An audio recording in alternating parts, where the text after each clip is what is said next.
branili svoje domove in domovino. Z območja bojev sta obe strani izselili civilno prebivalstvo. Vojna je postajala iz dneva v dan hujša. Topniški izstrelki so vedno pogosteje padali na našo planoto. Takrat so nam ukazali odhod. To je bilo konec avgusta 1915. Vojaške oblasti so nam povedale, da bo naša odsotnost od doma kratkotrajna, kvečjemu za 3 tedne. Zato smo s sabo vzeli le najnujnejše. 80.000 Slovencev se je umaknilo pred vojno in odšlo v begunska taborišča v notranjost Habsburške monarhije in kraljevine Italije. Preživeli pregnanci se kljub izjemno dobri organizaciji in skrbi begunskih taborišč Steinklam, Vagna pri Libnici in drugih spominjajo po lakoti, ki jo je povzročila prehrambna kriza v monarhiji in z njo povezanimi boleznimi ter veliko umrljivostjo otrok. Prodiranju proti Južni Tirolski se je italijansko poveljstvo pod vodstvom generala Luigija Cadorne odpovedalo zaradi vojskovanju nenaklonjenega visokogorskega terena in dobro utrjenega obrambnega sistema, ki je vključeval vrsto dobro oboroženih zapornih trdnjav na ključnih točkah bojišča, od švicarsko-italijansko-avstrijske tromeje do Bovca. Del tega utrjenega sistema so bile tudi predeljska trdnjava ter trdnjavi Hermann in Kluže. Obrambo na avstro-ogrski strani je vodil general Franz Rohr. Ob začetku italijanskega napada so obsežno območje visokogorskega tirolskega bojišča varovale sorazmerno šibke oborožene enote, ki so vključevale mnoge črnovojniške, rezervne in prostovoljske bataljone. V sestavo Rohrove skupine so prišli tudi pohodni bataljoni polkov z območja Graškega korpusa, torej moštva iz slovenskih nabornih območij. Tako so med branilci južnotirolske obrambne črte imeli pomembno vlogo pripadniki 17., 47., 87. ter vojaki 2. gorskega strelskega polka.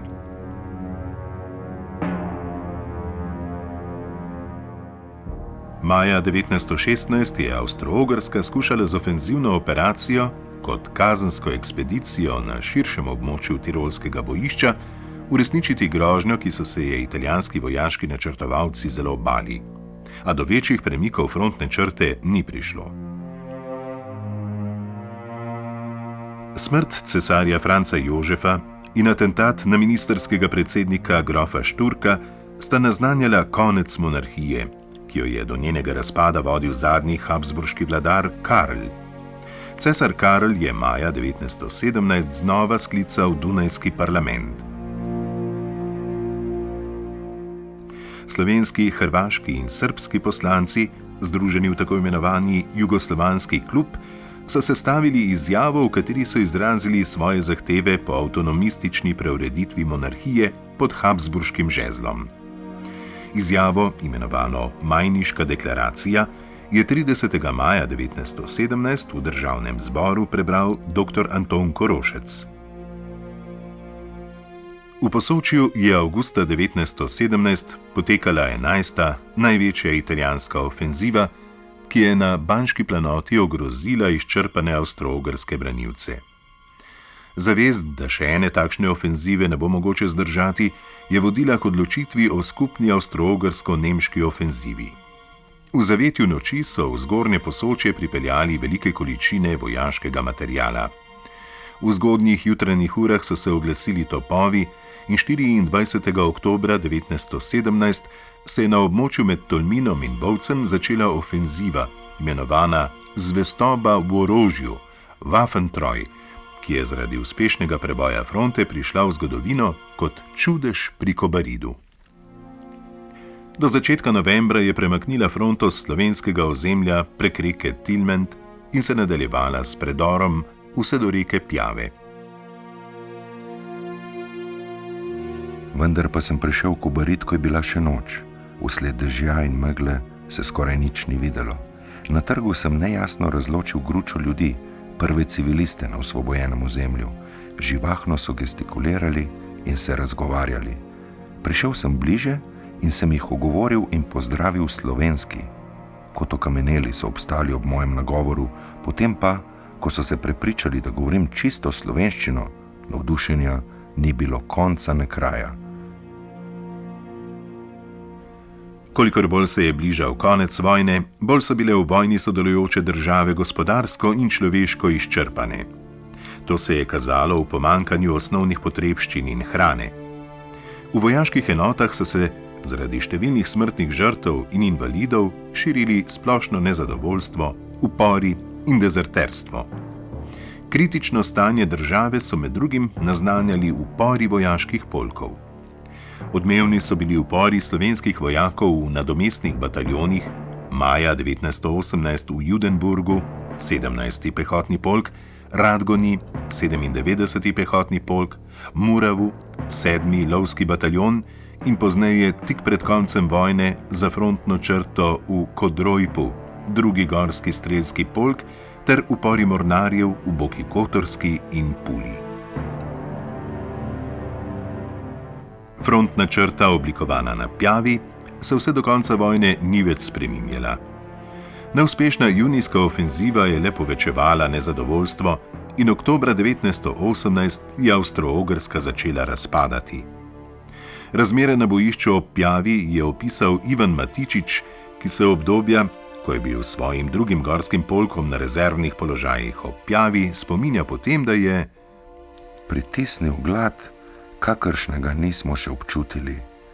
Iskali smo koruznih strokov po puščenih njivah, pobirali koruzno zrnje, tolkli si ga v granatnih lupinah in si na ta način pripravljali debelo moko za polento. Ves polk je pel to žalostno pesem, ker sicer bi bili tiste dni poginili od gladu, kajti zaloge so pošle. Agonija armade se je nadaljevala do konca oktobra, ko je prišel dekret o razpustitvi fronte in je bilo 3. novembra podpisano premirje, ki je zaradi italijanskih zahtev začelo veljati šele 2 dni pozneje. V tem obdobju je mnogo slovenskih vojakov prišlo v italijansko ujetništvo, iz katerega so se nekateri vrnili šele v naslednjem letu in pozneje. Glavnina avstro-ogrskih vojakov, naveličanih vojne, se je po razsulu ob Pjavi v prvih 2 tednih novembra vračala domov. Takrat so bile ceste napolnjene z vojaškimi kolonami. Ob cestah so ostajali kupi odvržene in zapuščene vojaške opreme, različne nesnage in konj. 29. oktobra je bila na Kongresnem trgu v Ljubljani velika manifestacija, na kateri so prebivalci pozdravili mir in nastanek nove države. Po sklenjenem premirju je italijanska vojska prestopila pred vojno avstro-ogrsko-italijansko mejo. Na ozemlju Avstro-Ogrske so nastale nove države: Avstrija, Češko-Slovaška, Madžarska, Poljska ter država Slovencev, Hrvatov in Srbov. V vsakodnevni propagandi je Avstro-Ogrska postala osovražena ječa narodov. V obdobju po vojni mnogim preživelim vojakom nihče ni prisluhnil, ko so skušali s pripovedjo osmisliti, deliti in pozabiti svojo nerazumljeno ter vse bolj osamljeno bolečino in svoj ponos. Takšen je bil tudi odnos do zgodovinskega spomina, ki se je le počasi spreminjal. Ciril Prestor, ki se prek Budimpešte vračal z balkanskega bojišča, je v svoj dnevnik zapisal: Se vozil iz Pragerskega proti Zidanem mostu, lačen in žejen. Še tema. Strašno streljanje na postaji. 8. novembra je ob 5. uri zjutraj prišel pred domačo hišo. Nisem mogel nobenega priklicati. Se vlegel pred prag in zaspal. Zjutraj me je zbudil hišni gospodar. Zopet doma. Konec trpljenja.